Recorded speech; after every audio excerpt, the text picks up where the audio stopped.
الرحمن الرحیم اللہم صلی علی محمد مولى محمد وعجل فرجہم۔ السلام علیکم ورحمۃ اللہ وبرکاتہ۔ یا علی علیہ الصلاۃ والسلام مدد۔ سامعین محترم، ماہ مبارک رمضان کی بہاروں کا سفر جاری و ساری ہے، اور امید بر خدا کہ تمام مومنین و مومنات اس سے بھرپور فائدہ اٹھا رہے ہوں گے۔ سامعین محترم، یہ ماہ مبارک رمضان کا مہینہ چونکہ برکتوں، رحمتوں اور نجات و مغفرت کا مہینہ ہے، تو ہمیں بھرپور کوشش کرنی ہے کہ اس ماہ مبارک رمضان سے بہترین استفادہ کریں۔ چند گزارشات اور معروضات ہیں جو آپ کی خدمت میں پیش کرنی ہے اس ماہ مبارک رمضان کے حوالے سے۔ دیکھیں، جب ایک انسان سے گناہ سرزد ہوتا ہے اور وہ کوتاہی کر بیٹھتا ہے، وہ خدا کی بارگاہ میں شرمندہ ہوتا ہے کہ اے میرے پروردگار، میرا گناہ معاف کر دے، اے میرے خالق و مالک، مجھ سے یہ غلطی سرزد ہو گئی ہے، میں یہ غفلت کی بنا پہ کوتاہی مجھ سے ہو گئی ہے، مجھے معاف کر دے۔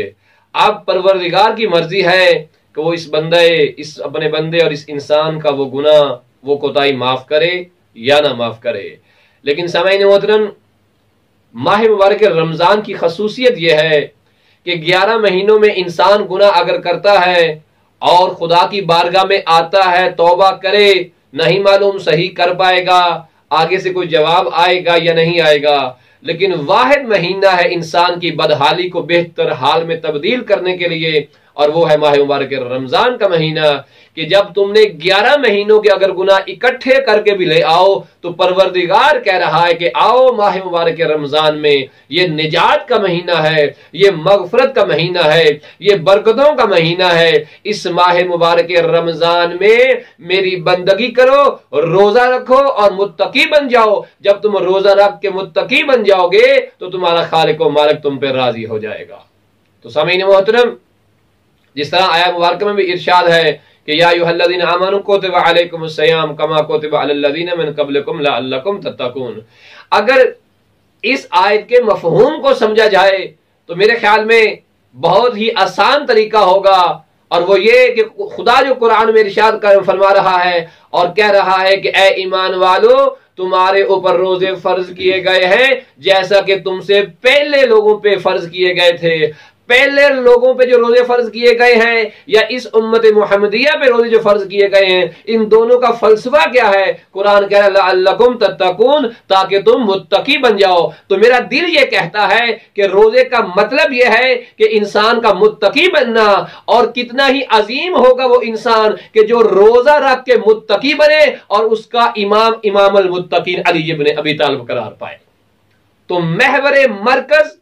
اس ماہ مبارک رمضان کا متقی بننا ہے، بلکہ میں اور سادہ الفاظوں میں کہوں کہ اے انسان، اے بندہ مومن، ماہ مبارک رمضان میں بندگی کر تاکہ تو شیعہ علی بن جائے۔ کیوں؟ اس لیے کہ وہ امام المتقین ہے اور اس کے چاہنے والے متقین ہوتے ہیں، اور اللہ ارشاد فرما رہا ہے کہ اگر متقی بننا ہے تو روزہ رکھ، اللہ تجھے متقی بنا دے گا۔ اور روزے کے متعلق ارشاد فرمایا جا رہا ہے کہ ماہ مبارک رمضان میں بہترین روزہ اس انسان کا ہے کہ جس کی آنکھ کا بھی روزہ ہے، جس کے پورے بدن کا روزہ ہے۔ اور مولا متقیان حضرت علی ابن ابی طالب علیہ السلام ارشاد فرماتے ہیں کہ روایت کا مفہوم یہ ہے کہ ماہ مبارک رمضان میں تم پہ لازم ہے کہ تم دعا مانگو، تم پہ لازم ہے کہ تم استغفار کرو۔ اور اس طرح ایک اور روایت کا مفہوم ہے کہ ماہ مبارک رمضان میں تمہارے اوپر لازم ہے کہ تم درود پاک کی تلاوت کرو۔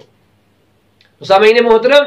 دعا مانگنا ہے، مناجات کرنی ہے، استغفار کرنی ہے، یہ ساری گفتگو کا نقطہ علمی آپ کی خدمت میں پیش کرنا چاہتا ہوں کہ جو زور دیا جا رہا ہے ماہ مبارک رمضان میں روزے رکھو، متقی بننا ہے، دعائیں پڑھو، استغفار کرو، صلوات پڑھو، مناجات کرو، در حقیقت میں یہ سمجھا ہوں کہ اللہ سبحانہ و تعالیٰ اپنے عظیم نمائندوں کے ذریعے سے انسانوں کو بتانا چاہ رہا ہے کہ متقی انسان وہی ہوتا ہے کہ جو میری بارگاہ میں دعائیں زیادہ کرتا ہے، جو استغفار زیادہ کرتا ہے، جو مناجات زیادہ کرتا ہے، جو میری بندگی زیادہ کرتا ہے، وہ متقی ہوگا، یعنی وہی در حقیقت شیعہ علی ابن ابی طالب ہوگا۔ اور روایات کے تناظر میں اس بات کو دیکھا جائے تو واقعاً مولا متقیان کے شیعوں کی یہ علامت ہے کہ وہ پروردگار کی بندگی کرتے ہیں، وہ اطاعت پروردگار کرتے ہیں، وہ اللہ کی بارگاہ میں استغفار و مناجات کرتے ہیں۔ تو کیوں نہ اس عظیم مہینے سے جو ماہ مبارک رمضان کا مہینہ ہے ہم بہترین استفادہ کریں۔